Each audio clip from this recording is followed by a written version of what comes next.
আসসালামু আলাইকুম রহমতুল্লাহি ওবরাকাতুহু। সম্মানিত দর্শক, ইরান, আমেরিকা, ইসরায়েলের যে ত্রিমুখী লড়াই, এটি এখন প্রেসিডেন্ট ডোনাল্ড ট্রাম্পের মাথা খারাপ করে দিয়েছে। নেতানিয়াহু কোথায় আছেন আমরা জানি না। তিনি কি অসুস্থ, আহত, নাকি তিনিও ইমাম আলী খামেনির মতো ইন্তেকাল করেছেন বা জাহান্নামে গিয়েছেন, আমরা জানি না। পুরো মধ্যপ্রাচ্যের রাজনীতি থরথর করে কাঁপছে। আকাশে আগুনের হলকা, কোন জায়গাতে কখন কিভাবে যে ইরানের মিসাইল আঘাত হানে বলা যাচ্ছে না। ইরান যেভাবে আক্রমণ করছে, অবস্থা দৃষ্টে মনে হচ্ছে যে তারা নিজেদের যে রাগ এবং ক্রোধ, এটার সর্বোচ্চ তারা এই যুদ্ধের ময়দানে দেখাচ্ছে। গত 50 বছরের অবিরত প্রস্তুতি, গত 50 বছরের ক্রোধ, রাগ, এবং তারা যে প্রক্সি গ্রুপগুলো তৈরি করে রেখেছে মিডল ইস্টে, এখন তাদের সকলের জন্য জীবন মরণ সমস্যা। ইরান যদি না থাকে, হিজবুল্লাহ থাকবে না। ইরান যদি না থাকে, হুতি থাকবে না। ইরান যদি না থাকে, তাহলে হামাস থাকবে না। এর বাইরে অন্তত আরও ছোট বড় ইরাক, লেবানন, সিরিয়া, ইয়ামেন, ফিলিস্তিন, মিশর, জর্ডান, কুয়েত, এমনকি সৌদি আরবিয়াতে 100টার উপরে প্রক্সি সংগঠন আছে, সশস্ত্র প্রক্সি সংগঠন আছে ইরানের, যারা দ্বিধার্সে ফটাফট করে যে কোনো জায়গাটা অকারেজ ঘটিয়ে হাজার হাজার মানুষকে গুলি করতে পারে। তাদের কাছে machine gun, sub machine gun এবং একই সঙ্গে বহনযোগ্য যে সকল মারণাস্ত্র রয়েছে, যা দিয়ে তারা হেলিকপ্টার পর্যন্ত ভূপাতিত করতে পারে। তো এই যে প্রস্তুতি ইরানের, সেই প্রস্তুতি ইহুদিবাদের বিরুদ্ধে, সেই প্রস্তুতি ইসরায়েলের বিরুদ্ধে, সেই প্রস্তুতি খ্রিস্টানবাদের বিরুদ্ধে, মার্কিন আধিপত্যবাদের বিরুদ্ধে। এই চূড়ান্ত পর্যায়ে তারা এখন প্রায় বলা হয়ে থাকে তারা পারমাণবিক বোমা বানানোর পর্যায়ে পৌঁছে গেছে। এই যুদ্ধের পরে বেশ কয়েকটি বিস্ফোরণ হয়েছে, পুরো ইরান জুড়ে কম্পন তৈরি হয়েছে। সবাই বলার চেষ্টা করছে যে ইরান হয়তো পরমাণু বোমার বিস্ফোরণ ঘটিয়েছে। ঘটনা যদি সত্য হয়, তাহলে পুরো মধ্যপ্রাচ্যের যে রাজনীতির কোর্স অফ অ্যাকশন, এটি পরিবর্তন হয়ে যাবে। ইরান যে কাজটি করছে, তারা এবার মধ্যপ্রাচ্যের যে আকাশ প্রতিরক্ষা বহু,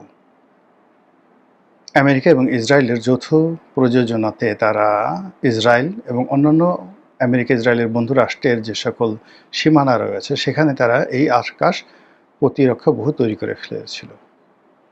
এবং এই প্রতিরক্ষা বহু ভেদ করে ইরানের কোনো ক্ষেপণাস্ত্র ওই দেশে প্রবেশ করতে পারবে না, এরকম হুমবিতম্বি তারা করেছিল। সেই পুরো প্রতিরক্ষা বহু ভেঙে ফেলেছে। এখন ইরানের শাহেদ ড্রোন অনায়াসে, আমরা যেভাবে ঘুড়ি উড়াই, এইভাবে অনায়াসে নির্বিবাদে তারা এখন দুবাইয়ের আলবুর্জ খলিফা আলবুর্জ যে টাওয়ার, সেখানে আঘাত আনতে সক্ষম। তারা রিয়াদের হোটেল রিস কার্লটনে আঘাত হেনেছে। তারা সৌদি আরামকো তেল কোম্পানিতে আঘাত হেনেছে। এইভাবে আমেরিকার 17টি যে বেজ আছে ইরানকে কেন্দ্র করে, সব কিছু তছনছ করে দিয়েছে। এবং তাদের যে আক্রমণ, আমেরিকা এবং ইসরায়েল যে আক্রমণ, সেটা তারা যেভাবে ইরানের উপর বাড়িয়েছে, একই গতিতে ইরানও বাড়িয়ে দিয়েছে। মধ্য থেকে ইরান যে কাজটি করেছে, তাদের কৌশলগত যে পোতাশ্রয় রয়েছে হরমুজ প্রণালী, এটা বন্ধ করে দেওয়ার কারণে পুরো তেলের বাজার, সারা পৃথিবীতে পেট্রোলিয়ামের বাজার মানে লাগামহীন হয়ে গেছে। এবং এই যুদ্ধ যদি 1 মাস চলে, হরমুজ প্রণালী যদি মাত্র 1 মাস বন্ধ থাকে, আপনি নির্ঘাত ধরে নেন তেলের মূল্য এখন যা আছে বাংলাদেশে বা পৃথিবীতে, এটা 3 গুণ হয়ে যাবে, জাস্ট 3 টাইমস। শুধু তাই নয়, অন্যান্য যে সকল কেমিক্যাল রয়েছে, পেট্রোলিয়াম বাই প্রোডাক্ট রয়েছে, মানে পেট্রোলিয়াম থেকে যেগুলো তৈরি হয়, যেমন পিভিসি প্লাস্টিকের যে রেজিনগুলো তৈরি হয়, এলএনজি তৈরি হয়। তো এই যে এলএনজি, তারপর শেষে ফার্নেস অয়েল তৈরি হয়। এই জিনিসগুলো হাহাকার লেগে যাবে সারা দুনিয়াতে। সারা দুনিয়াতে মোবিলের ঘাটতি পড়ে যাবে, মোবিল পাওয়া যাবে না। তো এরকম একটি অবস্থায় আমেরিকা কি করবে? আমেরিকা ইতিমধ্যে যে ক্ষয়ক্ষতি হয়েছে, গত 50 বছরও আমেরিকা সেটা উপার্জন করতে পারেনি এই কদিনের যুদ্ধে। তারা সর্বশক্তি, তাদের যে দাপট, মানে আব্রাহাম লিঙ্কন নামে তাদের যে একটা পারমাণু চালিত যুদ্ধজাহাজ ছিল, এটা আঘাত হেনেছে ইরান, এবং এটা এমনভাবে ক্ষতিগ্রস্ত হয়েছে যে এটি আর সমুদ্রে ভাসিয়ে রাখা যাচ্ছে না। এটি এখন সেখান থেকে ভূমধ্যসাগর থেকে সরিয়ে নিরাপদ জায়গায় আনা হচ্ছে মেরামতের জন্য। তাদের অন্যান্য যে যুদ্ধজাহাজগুলো, সেগুলো কাজ করছে না ঠিক মতো। বিরাট আর একটি যুদ্ধজাহাজ, মানে সেটার পুরো টয়লেট সিস্টেমটা নষ্ট হয়ে গেছে। এখন যারা সেখানে প্রায় 8,000-এর মতো সৈন্য আছে, সেই 8,000 সৈন্য মানে ঘন্টার পর ঘন্টা দাঁড়িয়ে থাকে টয়লেট করার জন্য। এরকম একটা অবস্থা তৈরি হয়েছে সেখানে। মানে প্রাকৃতিক বিপর্যয় যাকে বলে, খোদার গজব যাকে বলা হয়, সেই জিনিসগুলো ইরানের জন্য তৈরি হয়েছে। এদিকে একজন বলতেছে ডোনাল্ড ট্রাম্পের শরীরে পছন্দ হয়েছে, রীতিমতো কুষ্ঠ হয়েছে, তার চামড়া নষ্ট হয়ে গেছে। এবং একটা ভিডিওতে দেখলাম যে সে এমনভাবে হাঁটছে, অনেকটা মাতালের মতো তারা ঘুরে পড়ে যাচ্ছে। সব মিলিয়ে আমেরিকার যারা পররাষ্ট্রমন্ত্রী আছেন, স্বরাষ্ট্রমন্ত্রী আছেন, তারপরে প্রতিরক্ষা মন্ত্রী আছেন, তাদের কথাবার্তা এলোমেলো হয়ে গেছে। এরা মানে আমেরিকার যারা জনগণ রয়েছেন, তারা এখন ডোনাল্ড ট্রাম্পকে দায়ী করছেন। তার যুদ্ধ করার ক্ষমতা কমানোর জন্য ওদের পার্লামেন্ট, যেটা মার্কিন কংগ্রেস, তারা বিল আনছে যে ইসাক আলী প্রেসিডেন্ট কংগ্রেসের অনুমতি ছাড়া যুদ্ধ ঘোষণা করতে পারবে না এবং যুদ্ধের আয়োজন করতে পারবে না। তো এই বিষয়গুলো এখন আমেরিকাতে ব্যাপক পরিবর্তন হচ্ছে, আর লক্ষ লক্ষ মানুষ হয়তো আর কদিন পরে রাস্তায় নেমে আসবে। এবং ইতিমধ্যে গত এই 4 দিনের যুদ্ধের ফলে সেখানে তেলের দাম গত 20 বছরে যেটা বাড়েনি, এইবার সেই তেলের দাম তারা বাড়িয়ে দিয়েছে সরকার। তো এই অবস্থাতে ডোনাল্ড ট্রাম্প কী করবেন? তিনি কি করজোড়ে ক্ষমা চাইবেন? তিনি কি এই যুদ্ধে ইরানের কাছে আত্মসমর্পণ করবেন? ইরানের যে ক্ষয়ক্ষতি হয়েছে সেটার ক্ষতিপূরণ দেবেন? কিংবা মধ্যপ্রাচ্যে যে সকল দেশ এখন আমেরিকাকে ছেড়ে গেছে, তারা বলছে যে তোমরা নিজেদেরকে রক্ষা করতে পারছো না, আমাদেরকে কিভাবে রক্ষা করবা?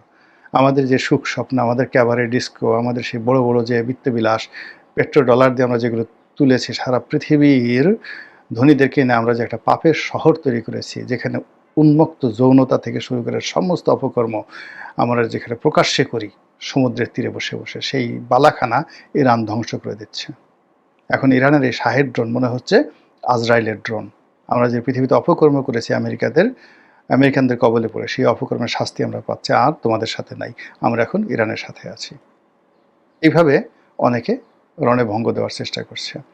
আবার এই যুদ্ধের ফলে যদি ইরান জিতে যায়, তাহলে মধ্যপ্রাচ্যের দেশগুলো ইরানের আনুগত্য করবে, অথবা তারাও এইভাবে পরমাণু যুদ্ধ শুরু করবে এবং একই সঙ্গে নিজেদের সামরিক ভান্ডার তারা শক্তিশালী করার চেষ্টা করবে। পুরো মধ্যপ্রাচ্য শেষ এই যুদ্ধের ফলে।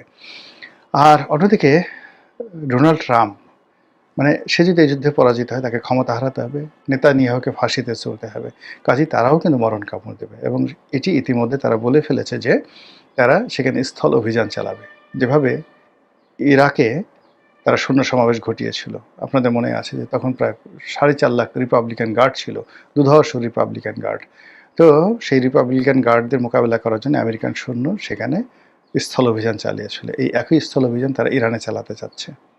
এটা নিয়ে আলোচনা। ইরানে কি স্থল অভিযান চালানো সম্ভব? না, কোনো অবস্থায় চালানো সম্ভব নয়। ইরানের যে অস্ত্র আছে, শস্ত্র আছে, গোলা বারুদ আছে, যে ভূমি আছে, এখানে 10 লাখ কেন 15 লাখ 20 লাখ সৈন্য যদি সমাবেশ করা হয়, ইরানের এই বিশাল ভূখণ্ডে তারা হারিয়ে যাবে, মরুভূমির বালির মধ্যে চাপা পড়ে যাবে।